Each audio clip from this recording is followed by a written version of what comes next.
Classic mac and cheese comes with a few rules. You need to use processed cheese to get a smooth sauce. If you don't use processed cheese, you need to make a roux to get your cheese to emulsify into a sauce. And even then, some hard aged cheeses are still off limits. Well, what if I don't want to make a roux? What if I want to use any cheese I like? What if I like the taste of a particular cheese and I don't want to water that down by adding it to a roux? What if I want to throw everything into one pot and have super cheesy, smooth mac and cheese from scratch in under 15 minutes? Well, that's where I've got a few tips and tricks that'll let you break all the rules. Let's get adventurous.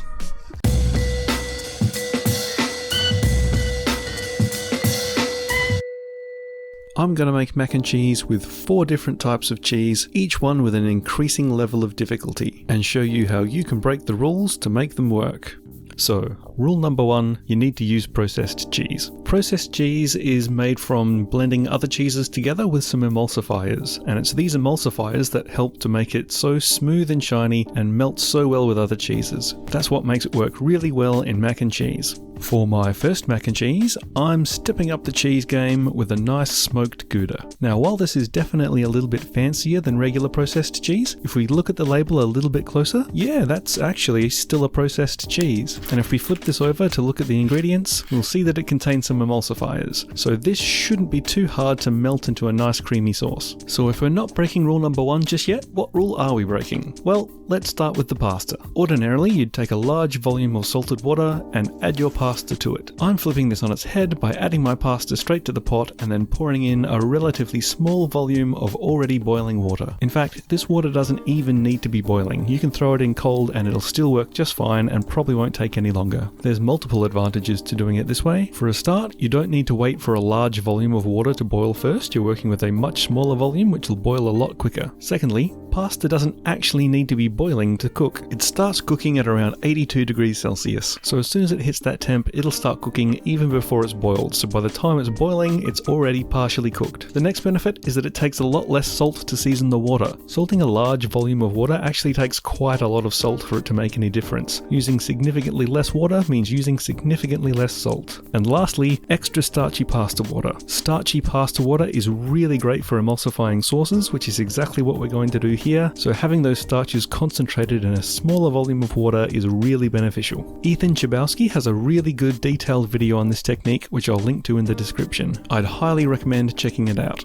The only real downside to this technique is that in the early stages of cooking, you've got to stir the pasta a bit to make sure it doesn't stick together. Keep an eye on this. If the level of the pasta water drops too far below the pasta, you might need to top it up a little bit. To prepare the cheese, I'm starting by using a vegetable peeler to peel off the rind. This cheese is quite rubbery, which makes it quite hard to grate, so instead I'm slicing it in half long ways, then into strips, then dicing it into rough cubes. I thought the smoky flavour of this cheese would go really well with rosemary, so I've picked some fresh rosemary from the garden. I'm going to pick the leaves off of the stem and give those a rough chop. Once the pasta's cooked, just add the cheese and give it a really good stir. Just the cheese and the pasta water are going to form a really nicely emulsified sauce. If there's not enough water to make it into a sauce-like consistency, just keep stirring and adding more as you go until it starts to look right. When it's looking like it's close to being ready, I'm adding the herbs.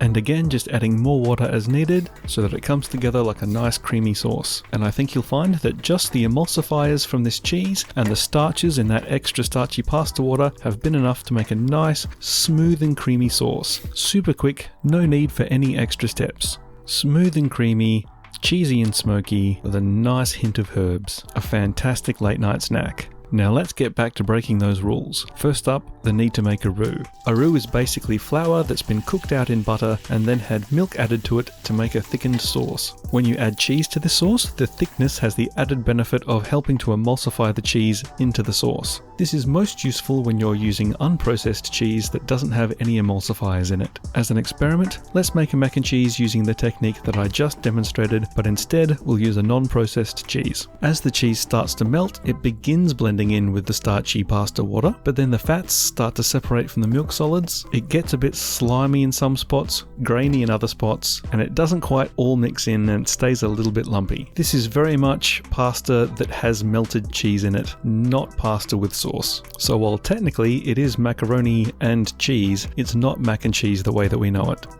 As soon as this comes off the heat, the cheese solids start to coagulate and becomes a slimy, lumpy, congealed mess.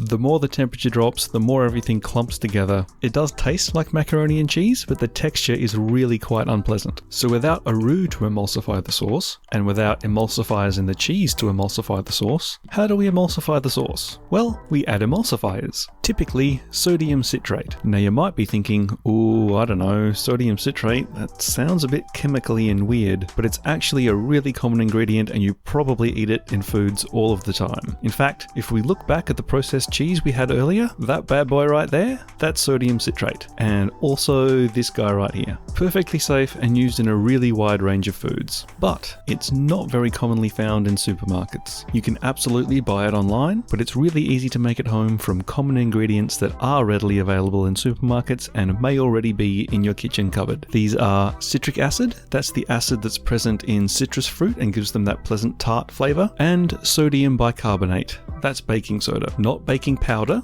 Baking powder is a combination of baking soda and other ingredients. You want sodium bicarbonate, also known as baking soda. If you mix these two ingredients together, 5 parts baking soda to 4 parts citric acid, and mix them with water, a chemical reaction occurs. Here's a chemistry equation that I pulled off the internet that I'm going to pretend to understand. The sodium bicarbonate mixes with the citric acid in water, some chemistry happens, yay science, and as a result, carbon dioxide is released and sodium citrate is formed. Sodium citrate is really commonly used to make silky smooth cheese sauces like nacho cheese, and people just love to point out that the chemical formula for this compound actually spells nacho. Fancy that. Now let's have a look at how to practically apply this science to making mac and cheese. Next cheese on the list, a nice creamy blue. I love the extra cheesy funk of a nice blue cheese, but I know it's not for everyone. If blue cheese isn't for you, then just pretend this is a nice wedge of camembert or maybe a brie. They both behave basically the same way in this recipe. You might think that a nice soft blue cheese is going to melt really easily into a sauce, but believe me, I've tried before with this cheese, and without this technique, it splits and turns into a lumpy, greasy mess just like the last example. I'm going with some elbow pasta this time, again around 1 cup for 1 serve. Same technique as before. Put the pasta into an empty saucepan and add just enough water to cover.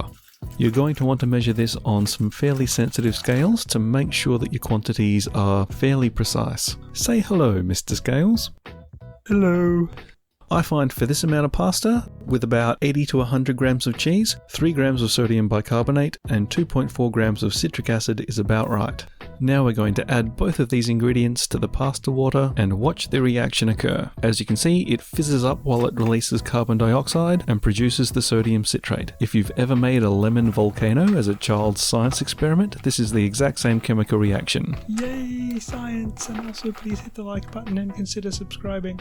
This reaction will continue for a while, but don't be put off. We're not going to end up with fizzy pasta. The reaction should be complete by the time we're finished cooking. Then we're going to bring that up to boil, stirring so that the pasta doesn't stick to itself or the bottom of the pan. I always like to have a little bit of fresh herbs in my mac and cheese, so this time around I'm using fresh flat leaf parsley. Picking the leaves off the stems, bunching them up nice and tightly, and giving them a nice fine slice. And because it's not really possible to grate the cheese this soft, I'm just tearing this blue cheese into chunks. Cook the pasta until it's done to your liking, topping up with water as required. When the pasta is cooked to your liking, throw in the cheese, give it a second to start melting, and then start stirring it in. And as always, I'm going to season this with a little bit of freshly ground black pepper. Stir persistently and keep this over a low heat if you need to, until all of the cheese is evenly melted and emulsified into the sauce. A quick sprinkle of fresh herbs, and we've got a really sophisticated blue cheese mac and cheese. Another perfect late night snack. The sodium citrate has done a great job of making this cheese sauce silky smooth, and without a roux, there's no other ingredients to get in the way of that blue cheese flavour. The final rule that seems to be prevalent in a lot of mac and cheese recipes is that really hard cheeses and old cheeses are difficult to work with because they have a tendency to split and turn grainy. We're going to start at the easier end of the spectrum and then get more difficult as we go. So to begin with, let's try some Gruyere. Gruyere is quite a hard cheese, but it is also known for having reasonable melting properties. So it should be a good starting point for our hard cheese experiments. So I'm going to start by grating the Gruyere on the coarse side of a box grater. Okay, that didn't seem to go quite as planned. Let's have another crack. Yeah, this isn't really working. This is a firm cheese, but it's also quite rubbery. It's flexing a little bit too much to make it easy to grate, so I think I'm going to give up and just chop it into cubes. For herbs this time, I'm going for some chives. You can't go too far wrong with the classic combination of cheese and chives. Chives are really delicate, so ideally you want to be slicing them with the sharpest knife you have. I saw on one of J. Kenji Lopez Alt's videos that he recommends a technique where instead of pushing the blade through the chives, you pull the blade through the chives with more of a slicing motion, allowing you to slice the chives while doing a little bit less damage. So I'm going to give that technique a try tonight. If I can find the link to that video, I'll put it in the description. For cooking, we're using the same technique we used before: pasta, small amount of water, and sodium citrate. Yay, science! Cook the pasta out, in with the cheese, crack of freshly ground black pepper, mixing until it's all combined. Again, you might need to add a little bit of extra water to make sure that it all comes together. Then in with the chives and one last quick stir.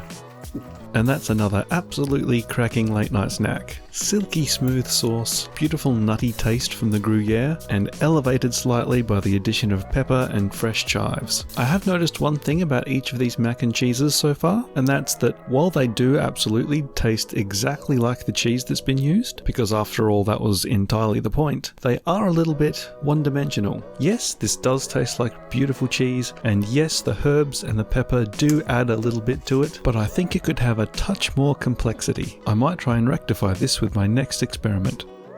Now, to test out how well these techniques work with potentially the most problematic cheese so far. This was by far both the hardest and the oldest cheese that I could find at my supermarket. If anything's going to cause problems, this will. This would be a great test of whether hard, aged cheeses really are off limits when you're using these techniques. For reference, this is the exact same cheese that I used in the earlier experiment with no sodium citrate, which turned out to be a greasy, gummy mess. It'll be interesting to see how this compares with the sodium citrate. And here we go again with the pasta, small amount of water, and sodium citrate. Yay, science! This time around, to add a bit of background flavour, I'm going in with a small amount, about 1/8 of a teaspoon, of smoked paprika, mustard powder, garlic powder, and onion powder, and of course some freshly ground black pepper, and I'm adding that straight into the boiling water. Once the pasta's cooked, in goes the aged Parmesan, and for fresh herbs, this time around I'm going with thyme. Now let's give this a stir and see if the sodium citrate's done its job. That's looking pretty good. I think it might be a success. Yeah, that looks perfect. All of the cheese has fully emulsified into a smooth, creamy sauce. None of the oil split out, there's no graininess, and none of those unpleasant congealed lumps like last time. The texture of this is really nice. It's super smooth and creamy. There's tons of strong savoury flavour from that Parmesan, and the small addition of extra spices has helped to round out the flavour really well. So that is how you mac any cheese. I'm not going to say this mac and cheese is better than mac and cheese made with the roux, but it's certainly a lot quicker, easier, and nothing gets in the way of the flavour of that cheese. I've used one single cheese each time, but consider using a blend of cheeses too. Consider something sharp and bitey, blended with something that's a bit more mellow and smooth. Also, try mixing it up with a few different flavour additions, perhaps a little bit of garlic and a hit of chili. Have a go and let me know your favourite flavour combinations in the comments. And until next time, happy snacking.